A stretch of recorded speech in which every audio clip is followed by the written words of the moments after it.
किसी समय की बात है। सोनपुर गांव में एक रामलाल नामी एक लकड़हारा रहता था। वो अपनी जिंदगी गुजारने के लिए गांव के पास जंगल से रोज लकड़ियों को चुनता और उन्हें बेचकर कुछ पैसे कमा लेता था। इसी तरह उसका गुजारा चल रहा था। कुछ दिनों के बाद रामलाल की शादी हो गई। उसकी बीवी बड़ी खर्चीली थी, इसलिए अब उतनी लकड़ियों को बेचकर घर चलाना मुश्किल हो गया था। ऊपर से रामलाल की बीवी कभी नए कपड़े खरीदने के लिए कुछ पैसे मांगती तो कभी दूसरी चीज़ों के लिए। उसकी बीवी रोज रामलाल से पैसे मांगती। अगर पैसे ना मिले तो बीवी रूठ जाती थी। रामलाल अपनी बीवी से बहुत प्यार करता था, इसलिए उसकी नाराज़गी वो बर्दाश्त नहीं कर सकता था।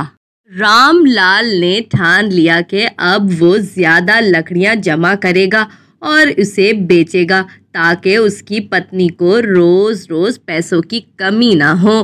पत्नी की इच्छा पूरी करने के लिए आज तो रामलाल घने जंगल तक चला गया और बहुत सारी लकड़ियाँ चुनकर बाजार में बेच दी। ज़्यादा लकड़ियों के ज़्यादा पैसे मिले तो खुश होकर रामलाल ने सारे पैसे अपनी पत्नी को दे दिए।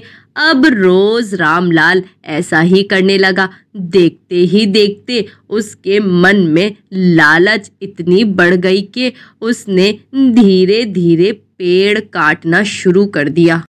पेड़ काटने से और ज़्यादा लकड़ियाँ हो जाती थीं और उसे ज़्यादा पैसे मिलने लगे। लकड़हारा हर हफ्ते एक पेड़ काटता और लकड़ियां बेचकर मिलने वाले पैसों से अपनी पत्नी के शौक पूरे करता।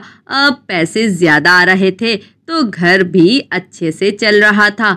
रामलाल ने एक दो मोटे मोटे पेड़ काटने का फैसला किया। जैसे ही रामलाल ने जंगल में जाकर अपनी कुल्हाड़ी को एक बड़े से पेड़ पर चलाने की कोशिश की तो इस पर पेड़ की टहनी ने हमला कर दिया।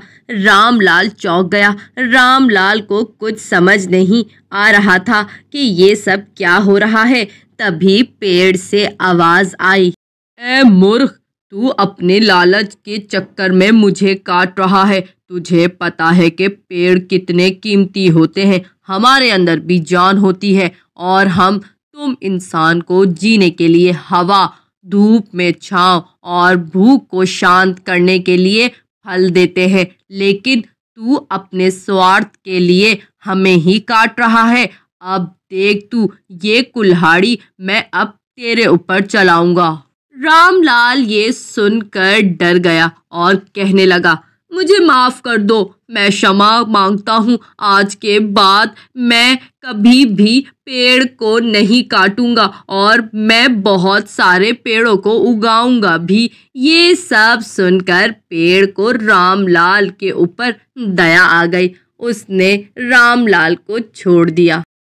तो प्यारे बच्चों, इस कहानी से आपने क्या सीखा कि लालच बुरी बला है। हमें जितना भी दिया जाए उसमें खुश रहना चाहिए। उम्मीद है मेरी ये कहानी आपको ज़रूर पसंद आई होगी। मेरे चैनल चिंटू एस टीवी को लाइक करें, शेयर करें, सब्सक्राइब करें और हाँ, बेल आइकन को प्रेस करना ना भूलिएगा। Okay, bye.